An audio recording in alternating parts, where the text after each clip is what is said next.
Welcome to A Fork in Time, the alternate history podcast.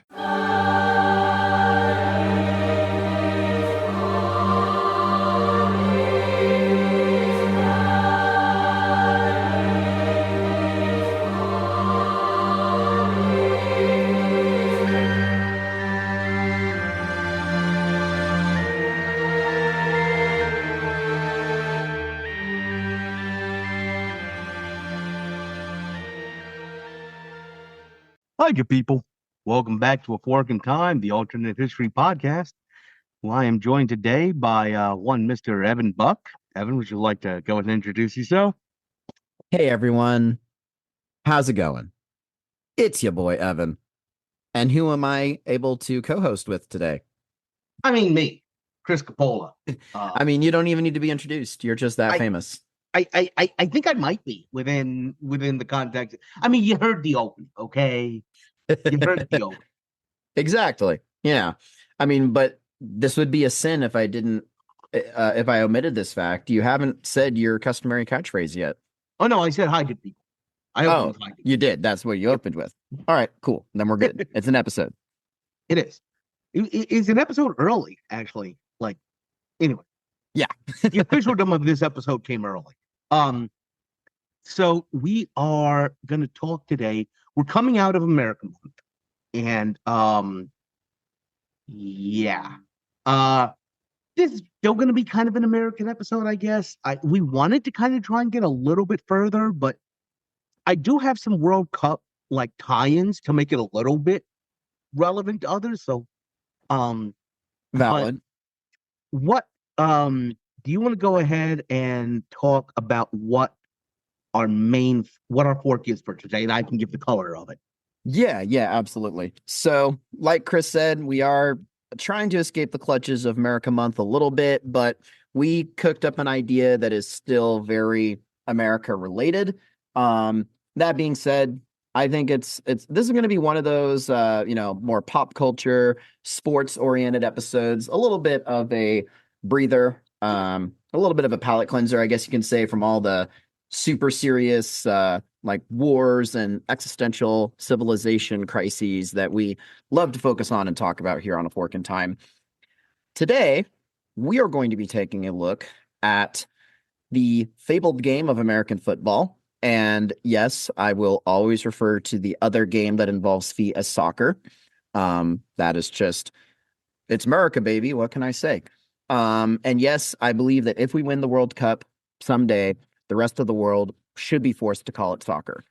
But that's just me. As long as America's the reigning, until the next World Cup. Yeah. I can agree to that. No. and the reason I say that is it will be so long until we do that, the payoff of us having to call American football hand egg until that happens. I was gonna say, is that that's like the monkey's paw to this situation, right? I don't know if that's something that I necessarily would want to give the rest of the world credence on. So you make a valid point there. But anyway, we are focusing on American football for today, A Fork in American Football, and we're going to take the what if machine not too far in the distant past. We are going to go to the start of the 2001 to 2002 NFL season, and we're going to be focusing on a particular team that you either really like if you're one of the members of their fan base, or you've kind of grown to hate over the years. Really not so much lately with how they've played, but even now they might be coming back, as their last appearance in the last Super Bowl might indicate, and that is the New England Patriots. And we're going to be taking a look at the overall topic of what if the quarterback at the time, Drew Bledsoe, did not get injured in week 2 of the 2001 to 2002 season, and Tom Brady was not suddenly thrust from his role as a backup quarterback to the starting quarterback of the New England Patriots. That's this injury in this moment, this fork in time is really seen as the start of the ascendancy of the Patriots dynasty as we know it today. Chris, feel free to flush out with more of your traditional Capolin backstory and flavor. So I'm going to take a little bit further back, probably maybe close to a decade further back, and talk about the beginning of Drew Bledsoe's career. Basically, the fork is Drew Bledsoe not getting injured and Tom Brady not taking over for him. But I do kind of want to challenge the idea that, like, Brady was the Patriots resurgence. The Patriots were a punchline. The Patriots were basically like the modern Cleveland Browns for a while, huh? Or the classic Cleveland Browns. Yeah, maybe just the Cleveland Browns, period. I really do feel bad for the Cleveland Browns. For those of you not familiar, the current team known as the Baltimore Ravens in like 97 season moved from Cleveland to Baltimore and have won 2 Super Bowls since then and have been like a serious contender ever since. Mm-hmm. Then they started an expansion team in Cleveland that just kept up their old record of not winning anything. And there's the classic running joke of there's something in the water. There actually is something in the water of there Cleveland. are plenty of things in the water in Cleveland. One of the only places I'm aware of that literally had a river on fire. True story. True story. But like the beginning of the Patriot resurgence was early 90s, Drew Bledsoe coming in. And it's kind of sad that like he isn't remembered as the guy that turned them around, because he did. It's just he didn't take them to, like, nobody imagined the heights that the Patriots were going to get to, specifically because unlike other sports leagues, the NFL is designed to stop it. Yeah. The structure of the NFL, between the salary cap, the drafts, all of that, is designed to funnel new talent to the horrible teams to help them develop and like balance the playing field. Drew Bledsoe was the first overall pick in the 93 draft. Something you never want to be. Specifically because that means you're going to the worst. You're heading to a horrible team. Yes.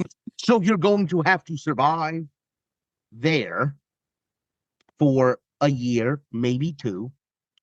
Somehow showcase your talent on around, like, I don't want to say a trash heap, but around not the less than stellar circumstances. These are still professional football players that, you know, how many, like 30 teams, 3 to 4 receivers, whatever, per team. So we're talking maybe 100, 200, like, people in the entire country that do this.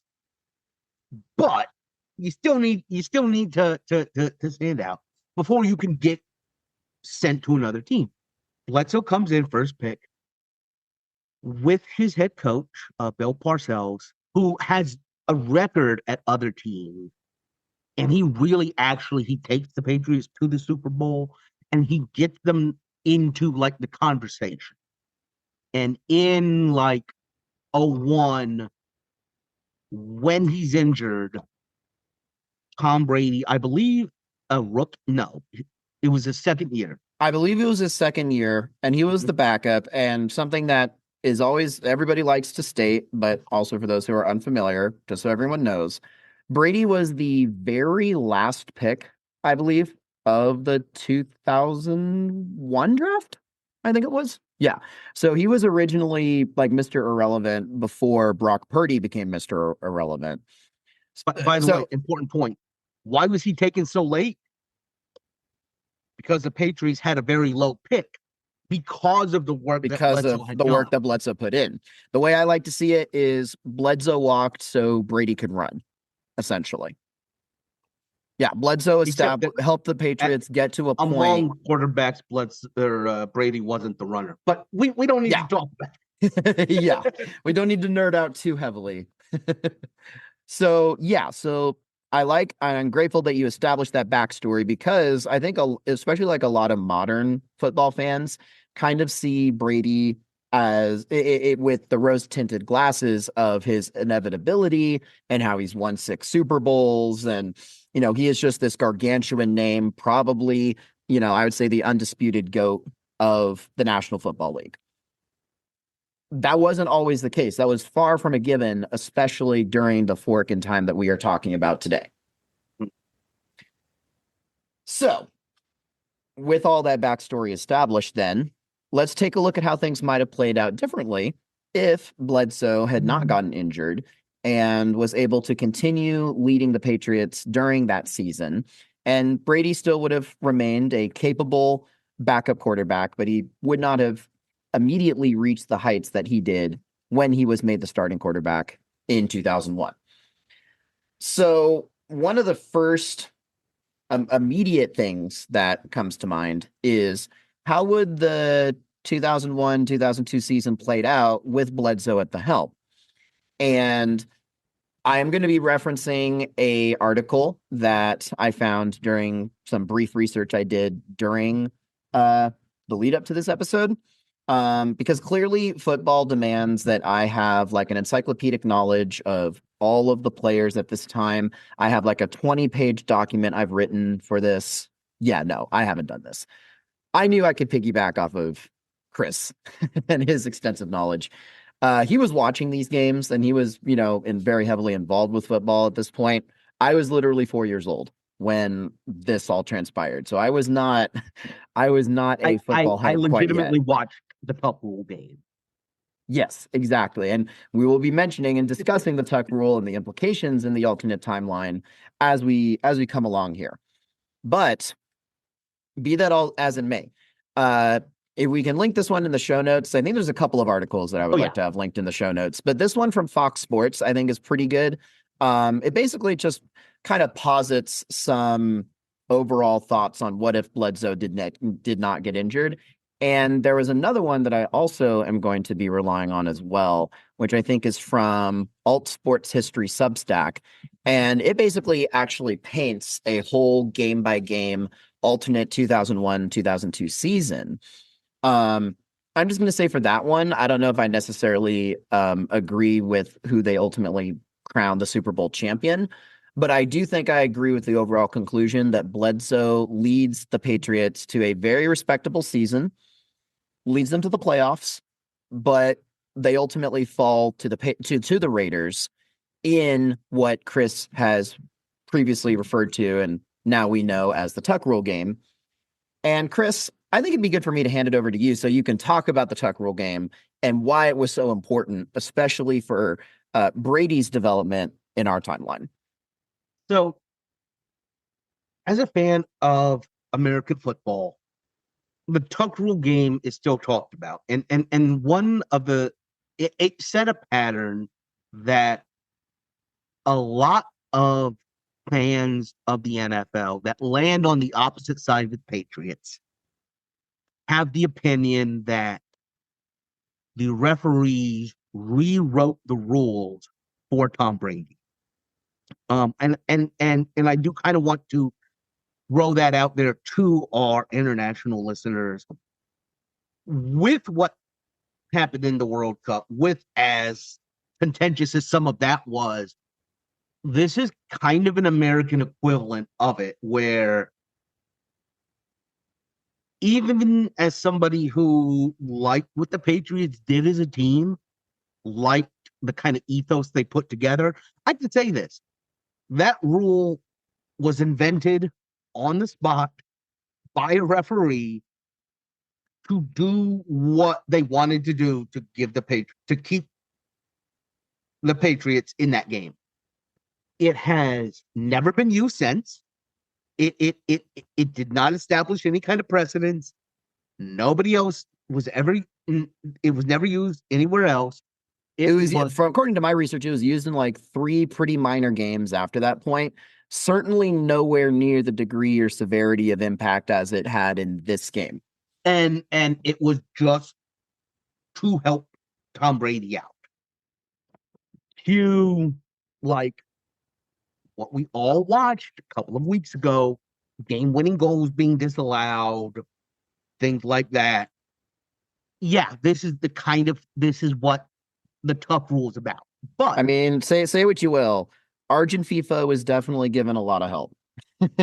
And I am personally happy that Spain won. That's just my personal take on the matter. But yeah, they were definitely given a lot of help. The US was kind of helped out too with being given the trump card over the red card. That did not, of course, change any outcomes. But yeah, we might as well try and loop in our international audience in some form or fashion and make reference to the World Cup. it makes perfect sense. So it is the exact same kind of stuff. Pretty much the same stuff, yeah. The tuck rule basically, and if you can, and we might want to release this as a video episode. Yeah, just so we can be able to like show, demonstrate. Dylan is sitting here watching me like with my hands moving. Basically, I didn't know I metamorphosized into Dylan. You just miss him that much, don't you? Wow. Living rent free, Chris. Yeah. Evan Brady goes back to pass. He has the ball in his hand. He brings it for. He has the ball in his hand. He gets hit. If his hand is moving forward, it's an incomplete pass, which means the Patriots keep the ball. If his hand is not moving forward, it's a fumble. The refs came up with a third thing, which was he was trying to tuck it. So it wasn't either of those other two things. Somehow the Patriots kept the ball, wound up winning that game. Again, it's hard to explain, it's hard to understand because they made it up on the spot. My source is I made it up. Source, trust me, bro. Nobody likes referees, umpires, whatever. So ABS, you know what? I'll throw in another sport here too. Might as well just make a comment on this. ABS and the pitch clock, both of those changes in American baseball are two of the greatest inventions I've ever seen in a sport. Every time I've been to a baseball game with the ABS system, the whole stadium cheers when a challenge goes against the umpire's call. And I think it'd be fascinating to have an alternate history episode of what if ABS was implemented earlier. Because we can go back and maybe see some calls that were like wildly blown calls by the umps. And if those were reversed, how might things have played out differently? I'm interested I digress. in what you just said there. You're saying, again, baseball not my thing. What you're saying is the fans cheer about ABS overturning a call, regardless of whether it benefits their team or not. Well, I mean, let's be real. For the most part, yes, it is when it is in favor of the home team. Okay. But it has gone to the point where we as the fans see blatantly blown calls, and we're like, when the ABS shows, call overturned, it's a strike or it's a ball, the stadium still cheers. Now it's a lot louder when it's in favor of the home team, but I think whether you're for the home or visiting team, we can all unite against one team, and that's the umps. But so back on, the tuck rule affects one game. It is a game to go to the Super Bowl. If that specific call goes a different way, whatever. Talk a little bit about the relationship between Brady and Belichick, who is at this point his coach. Yeah, absolutely. I'm just going to say, before I forget and before we move forward, I will say, I'll put this bug in everybody's ear right now. I think if the tuck rule game has a changed outcome, the Raiders win that game, and I would say they eventually go to the Super Bowl. I think there's a very strong chance that the Raiders actually win that Super Bowl against the Rams. In our timeline, the Tom Brady-led Patriots stage a massive upset against the Rams. They were very heavily favored. And this is what starts, in essence, the Patriots dynasty, is Brady leading the Patriots to a win in that Super Bowl.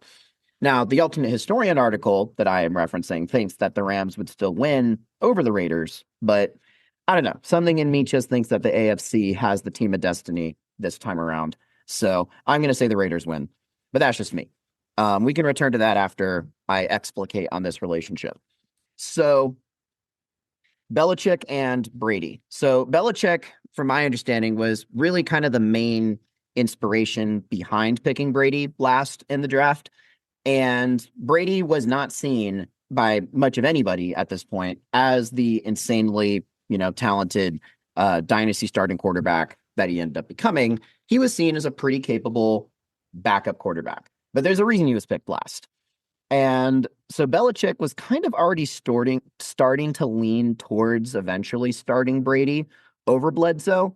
One of the big reasons for that is that Bledsoe, and Chris, you can help me set me straight here on the timeline of events, but was it before this season or after this season that Bledsoe was signed to the $100 million contract?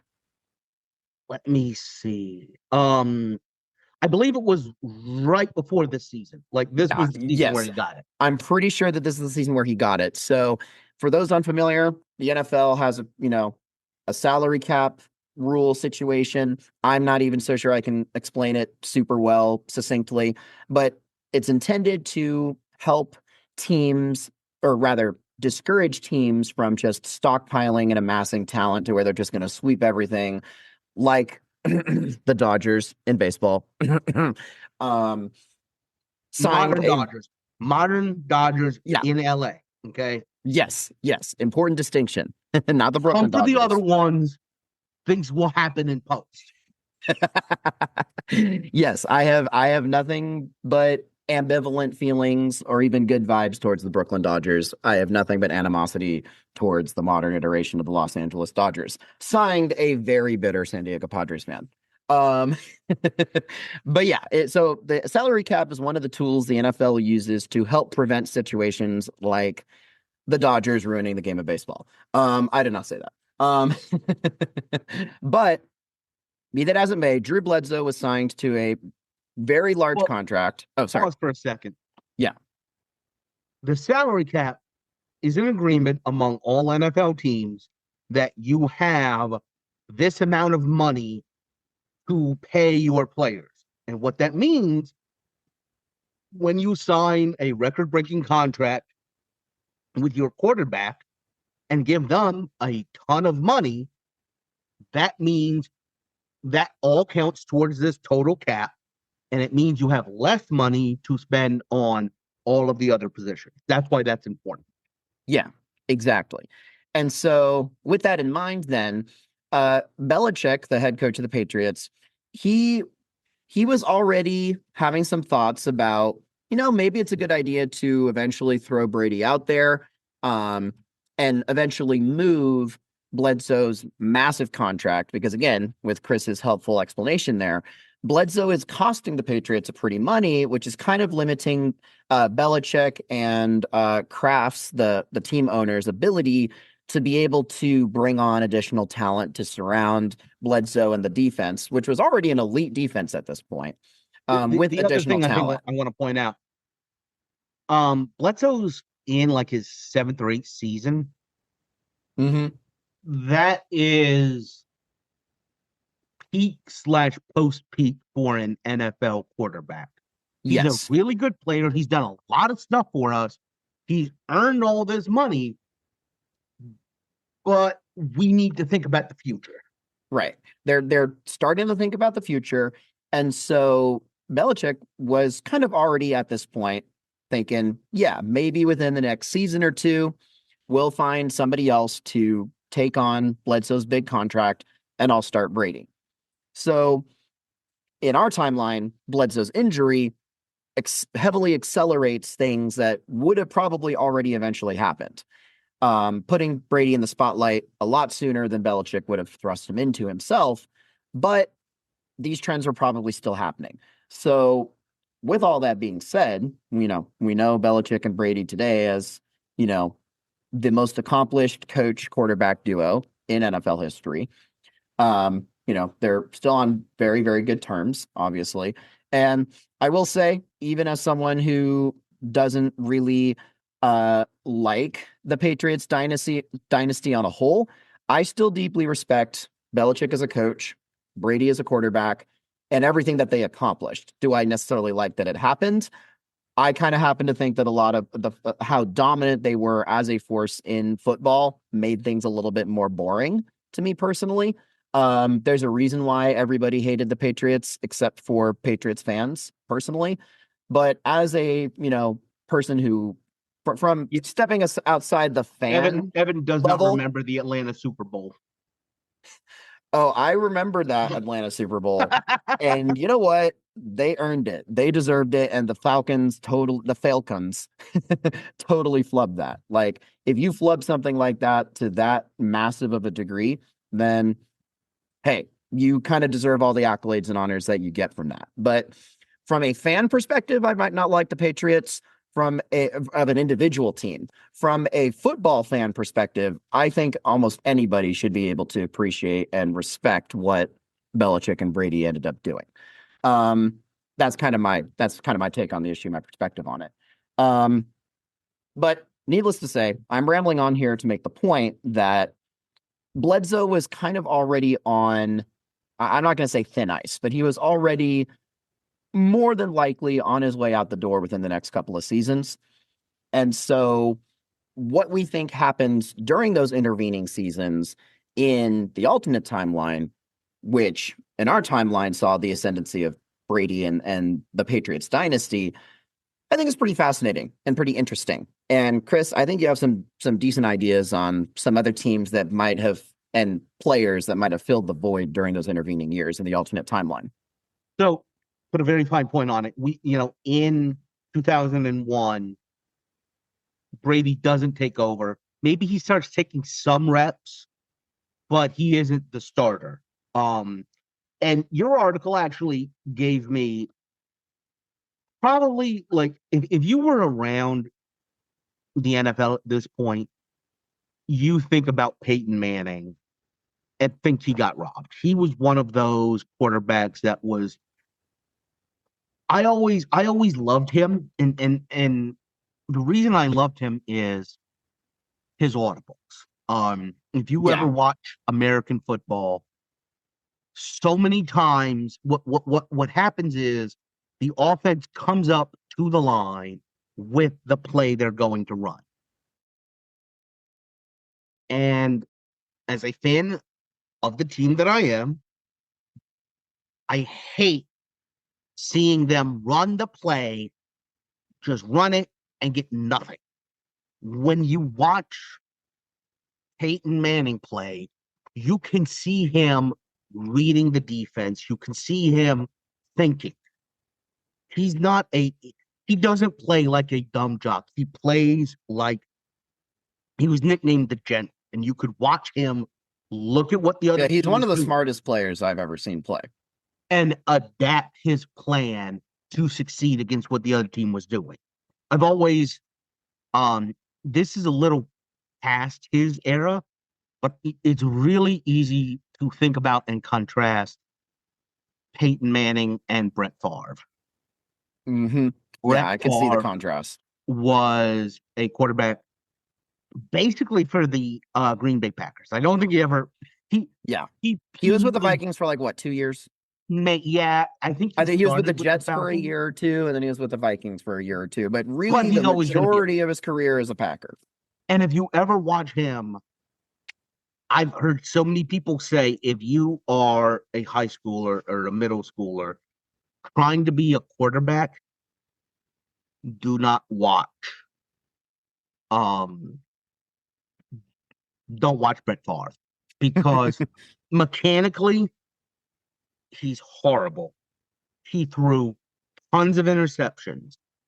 He just had an energy and you don't know how he did it, but he somehow wound up winning. And I always preferred the cerebral marching of a Peyton Manning. Yeah. He wins. So, by the way, I'll just cut in here and say, I think my earliest memory of like when I kind of started keeping track of Super Bowls and stuff was the year before the Colts Bears Super Bowl. Okay. So like the Steelers Seahawks. I remember that probably being the first Super Bowl when I was around 10 that I like really, really actually, or 9, I would have been at the time, that I distinctly remember. And so I remember watching Peyton Manning win that Super Bowl and being pretty impressed. And I didn't have a huge knowledge of the football as a game and like the mechanistics of it as a kid. But I will say this was when I actually remembered the football that I would watch. So I think he wins. He gets an earlier when he's with the Colts. The other thing is another name came up, Drew Brees. Now, for a while, I wasn't a fan, but probably watched a decent number of Panther games and watched them get taken apart by him By Drew twice Brees, a year.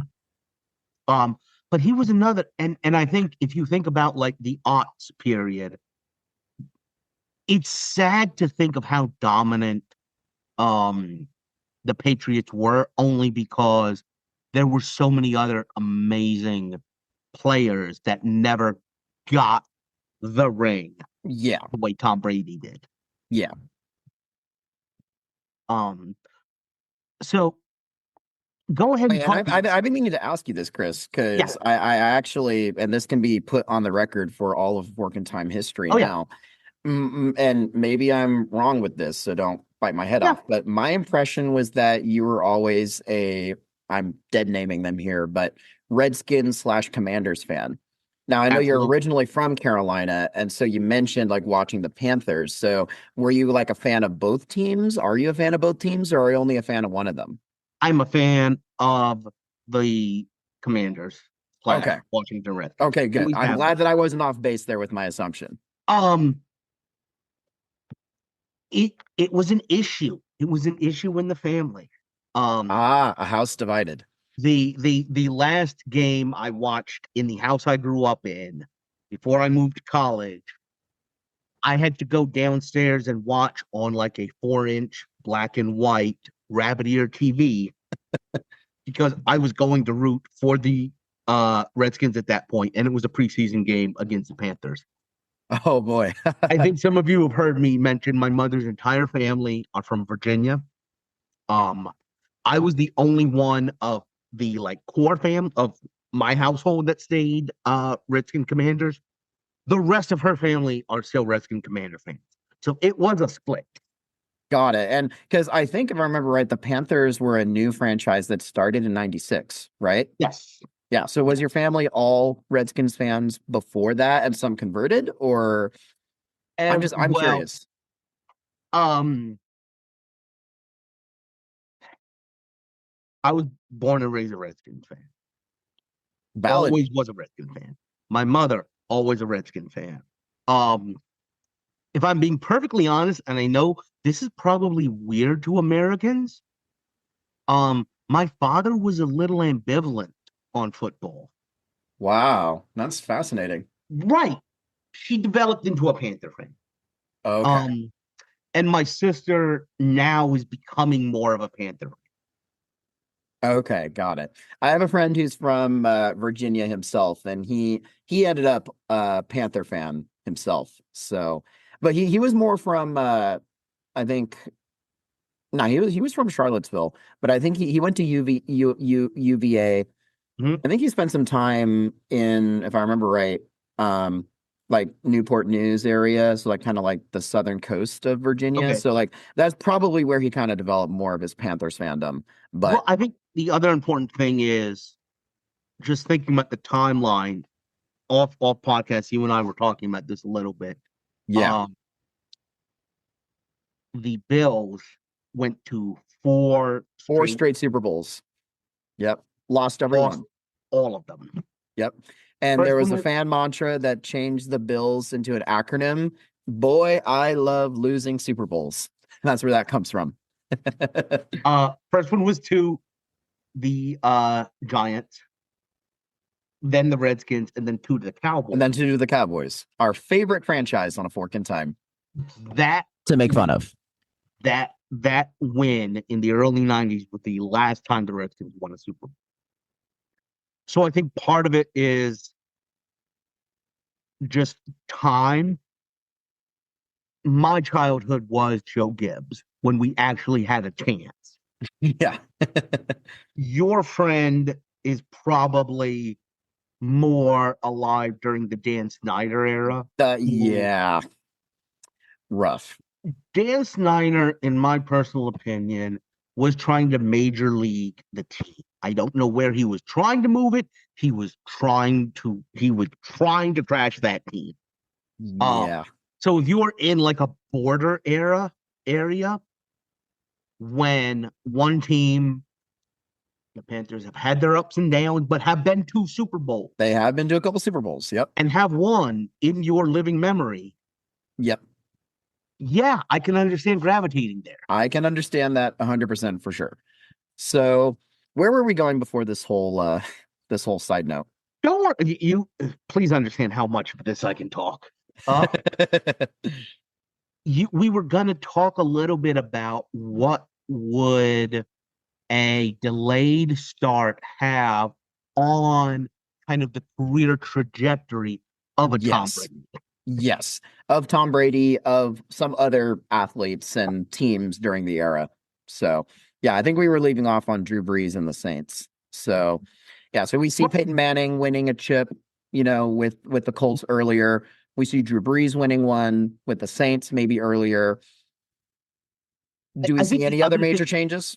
I think the thing, and we talked a little bit about this, is one of the reasons that I like the Patriots is because Tom Brady did not make a lot of money. If you look at his contracts, if you look at, and this was something I preached all the time. If you look at NFL quarterbacks ranked by compensation, by the way, it couldn't have hurt that outside of the United States, he is probably known as Giselle's husband. Like, she makes so much more money than he did. It's kind of crazy. Yeah. However, he's like the 13th ranked quarterback. Most of the years he's playing 13th or below. And if you look at how much money they're paying him, and keep in mind, he played way longer than most quarterbacks did. And a huge reason why this is the case, why he was paid comparatively lower compared to other superstar quarterbacks, is because he purposely chose to. For the most part, he wanted to help management organize the best teams around him possible. There's point of personal privilege here. When he didn't make that much money, kind of the point about the whole salary gap I touched on earlier, is that they could spend money on everyone else, which means they could spend more money on superstar receivers, on running backs. But more importantly, and this is my opinion, they could actually spend more money on those giant linemen who you don't know the name of, but that kept him upright. Yeah. I mean, a huge part of success in the NFL is having an elite O-line, offensive line. For those who aren't familiar with American football, you have a few guys that are situated in front of the quarterback that help protect him, help protect the blind side. To me, these are often guys who are not super well known, not super heralded individually, but are some of the most important position players on a football team, because without a good O-line, it doesn't matter how elite of a quarterback you have. If you only have 2.5 seconds, 3 seconds, 3.5 seconds at most before you have to throw the football, and you have a massive linebacker on your butt, it's going to be incredibly difficult for even the most elite quarterback to succeed in the NFL. You got to have good O-line in order to succeed. That was a big part of why he could play as long as he could. Yes. Because he wasn't getting hit the way, like, to speak to my team, he probably took fewer hits over like most of his career than RG3 did in like his 2 seasons with us. Yeah, that was so rough Just for the me to eye, see. just the Yeah. look that happened. Ugh. Yeah, poor RG3, man. That was rough. And again, referencing back to what we said earlier, a big reason why you don't want to end up as one of the first overall draft picks and on a terrible team is because, especially as a quarterback who your fan base is looking to you as this ascendant elite talent that'll help take your team to new heights. Well, because you get paid, even if you're on a rookie deal or something, let's say, your team probably still has a pretty horrible offensive line. I mean, Cam Ward learned that last year. There's a lot of examples that we can cite throughout NFL history of a great quarterback that had a very promising future, but was probably, if not definitively, let down by bad offensive, lineman choices. So, okay, so we see some different, we see maybe a delayed start, I guess we can say, to a Patriots dynasty. I would say there's an open question whether we even think of it as a dynasty, or if we do, maybe it's more seen as like a mini dynasty. So you were kind of touching on it, and I want to follow this path a little bit. Yeah. In our timeline, that Brady Belichick bond was rock solid. And Right. because circumstances happened that actually let Brady get in early and start making a name for himself early. If Yeah. that's delayed, one of the things we talked about was Brady, who stands out. He doesn't have the cerebral view of a Manning. He doesn't have the raw emotion of a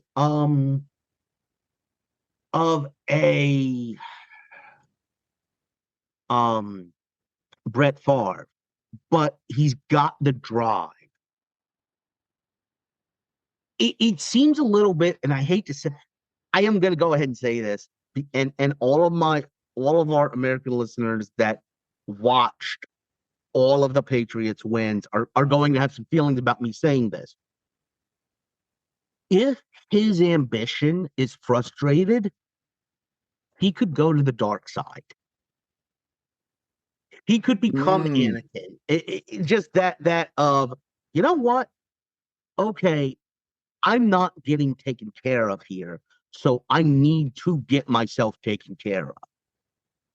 What that leads to is him, again, as an elite competitive athlete, standing up and saying, I need that contract. It's about me. And I think if he has that different mindset as a player, that means the dynasty doesn't exist, because he's going to get sent somewhere else where he's not going to have the support he did. Yeah, well, and so I did posit this idea a little bit in the pre-production, discussion of like, hey, given the different circumstances that Brady would have been under, and him, I'm sure, having a pretty respectable career with the Patriots, probably winning 2 Super Bowls at least, maybe 3, but nowhere near the 6, dynasty that we saw in our timeline. My theory was that he probably, as you very well noted, would have had a bit more of a chip on his shoulder and would have wanted to have a team, coaching system that really recognized him for the value that he brought to the organization.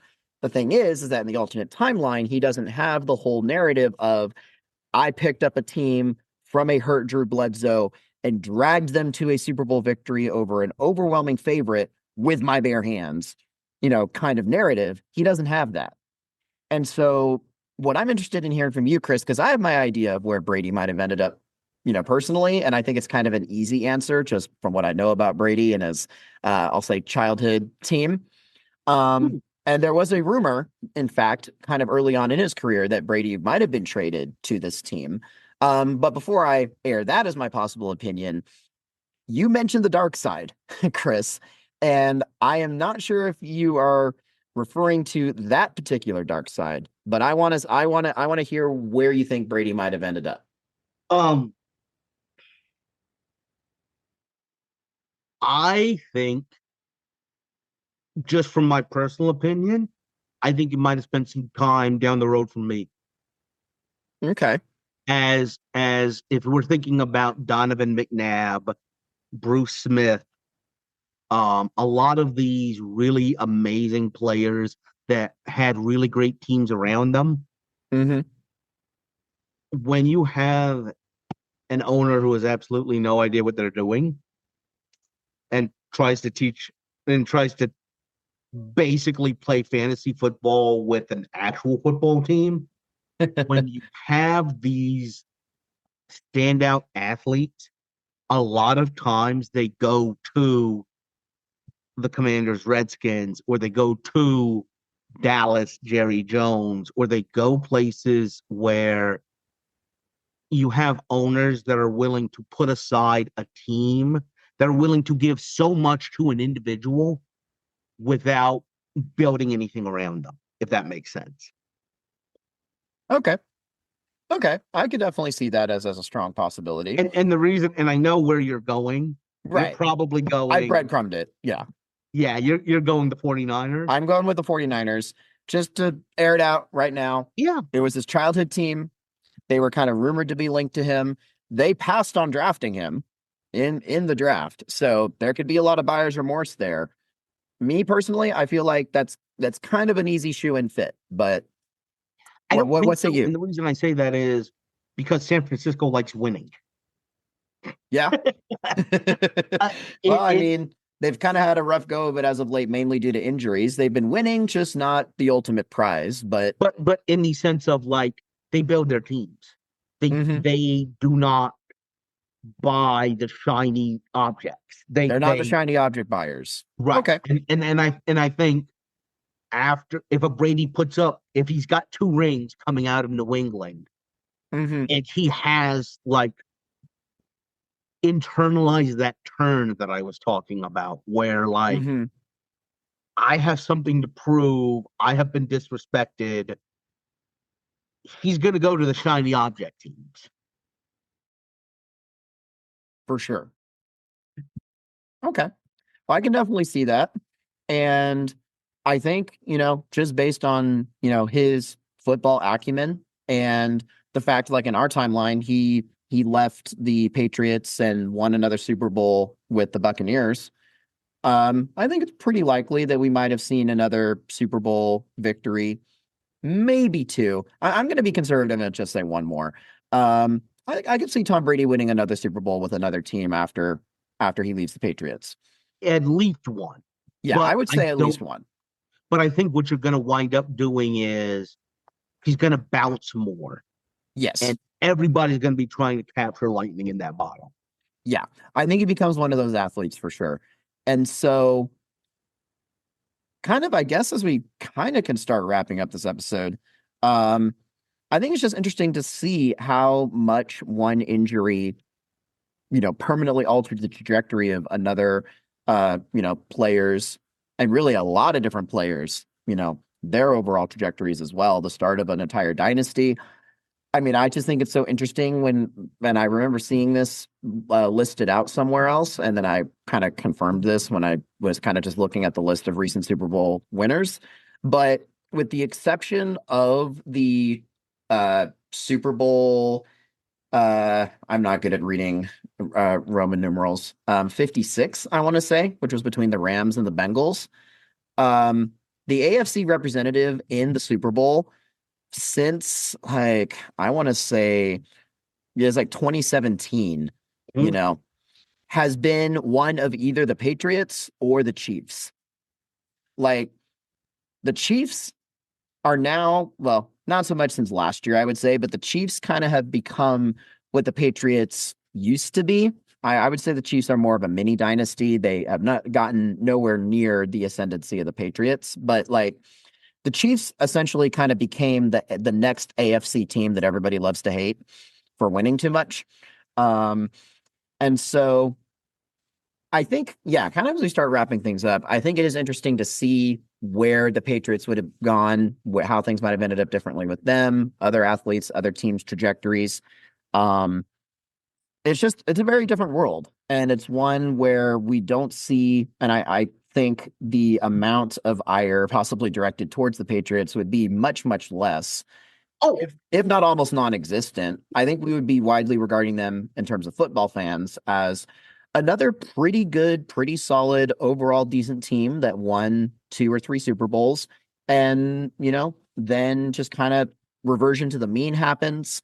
I cannot stress enough how difficult it is to win consistently, like repeats, whatever, with the way the NFL is structured. It's incredibly difficult to do. And so what makes the Belichick Brady dynasty just so special is the fact that they were able to do this. They didn't win a Super Bowl every year, obviously, but they won a lot of them. They went to a lot of them, and they stayed pretty darn competitive, all throughout like almost a 20-year period, I want to say. Mm-hmm. I mean, they still are. After, by the way, both those people have left. Yeah. Well, and I mean, after Brady left, Belichick did have, the whole Mac Jones thing and, a couple of not super great years, and then once Brady left. And then he left the NFL to go date people that were not born when this game happened. Right. And now he's coaching the Tar Heels. And as of now, that hasn't really been going super great for him. But be that as it may, he's still a great coach. It's about that program. UNC Chapel Hill has never been a football school. Yeah. Yeah. It's tough to replicate the magic pixie dust from the strength of the Patriots organization. But I think that's one of the things to talk about is when Belichick came into, getting back to the point, when Belichick came into New England, they were on the ascendant. There was a base there. Yeah. Yeah. There isn't that base for him right now in Chapel Hill. Yeah. Very true. Very good point. And I mean, that is interesting to think of too, like what might have ended up ultimately happening with Belichick as well. I would say he probably would end up becoming a head coach of another NFL franchise down the line. Mm-hmm. Personally, I don't think he stays all of his career with the Patriots. I definitely think he ends up getting another coaching job somewhere else. But yeah, I think as we kind of start bringing this to a close, I think there's just a lot of really interesting things that would have happened. Much less of a dominance of the Patriots dynasty, would have been a mini dynasty. We probably would talk about them more in the vein of like, the Steelers, like some of the really strong Steelers teams. No, I don't agree with that. I think we talk about them in the vein of the 80s 49ers. The 80s 49ers or the 80s Redskins in this way. The Steelers have won across the decades. The Steelers have always been competitive. And I'm going to say the 80s, actually the 80s and 90s 49ers, so that it's not as emotional for me and I don't want to cry about the loss of Joe Gibbs. Like Joe Montana and Steve Young, both of them really constructed amazing teams around that period, but the franchise in general, without that lightning in a bottle, has struggled. Mm-hmm. Yeah. And I think just the last thought that I'm going to throw out there is another player that I thought of that I think the trajectory would be different. I don't know necessarily if it would mean he wouldn't win as much as he did, or I just think his reputation would be a lot different, is Eli Manning. I think Eli Manning has a different reputation because in our timeline, he's known as the Giant Slayer, right? Mm-hmm. He is known as the guy to have beaten Brady in a Super Bowl, not once, but twice, both for the New York Giants. I mean, I think he's still a very successful quarterback. I think he's still a very, solid athlete in this alternate timeline, but, he probably wins 1 or 2 of those Super Bowls against different opponents. That's kind of how I personally see that. You left out, I think, something else that's very important to think about. Yeah. We've mentioned it previously. It's what success his brother has. Right. If his brother has more success, then maybe he isn't. But, there's always the argument, and this is just the truth. The New York, local sports media market is one of the toughest. Yeah. They expect you to come in and start winning. And especially if he's compared to his, if his brother has won a Super Bowl before he goes in the draft, Yeah. I don't know that he gets the time to build the way he did in our time. That is a different conversation that you would be having. That's actually a really good point. Yeah. And I mean, and on the subject of Peyton, like, he does end up winning 2 Super Bowls, right? One with the Colts, one with the Broncos. But yeah, him having an additional chip or 2, we'll just say for conservative sake, we'll say he wins 1 much earlier in his career, definitely does, I think, change a lot. I definitely agree that it changes a lot. But yeah, those are my parting thoughts. Chris, anything else you want to say before we draw this to an end? I am willing to say, and we've had some fun. We've said Woodrow Wilson, friend of the pod. We've said William Walker is a friend of the pod. Yep. Dan Snyder, if you're listening to this pod hates you. 1,000,000,000% agreed. You know what? I did not expect Dan Snyder to become part of that illustrious Hall of Shame. I mean, fame for the Fork and Time podcast. But you know what? I'll allow it. I'll accept it. You have been hereunto inducted into Friends. No, he's the opposite of it. Like, we have our frenemy thing with Woodrow. No. Okay, we don't even have any mask of pretension there at all. We just completely. Okay. I can accept that. Those of us, or those listening, may not be catching the sarcasm in when we refer to Wilson and Walker as our friends of the pod. So, but I guess I can be safe to say that we have a love-hate frenemy relationship with those two.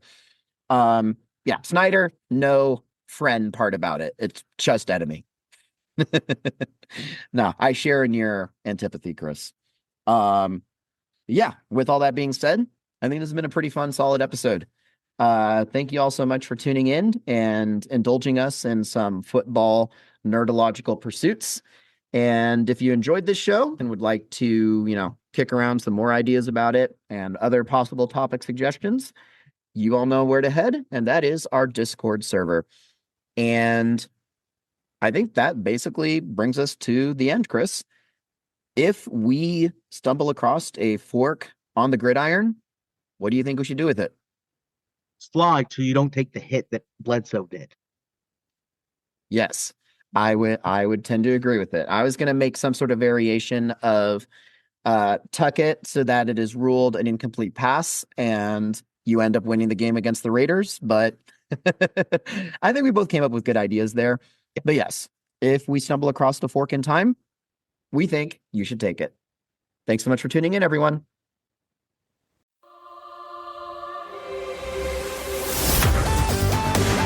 Thanks for listening to A Fork in Time, the alternate history podcast. Learn more and provide feedback by visiting our website at www.aforkintimepodcast.com. Connect to us on Facebook at facebook.com/aforkintime or follow us on Twitter at AFIT Podcast.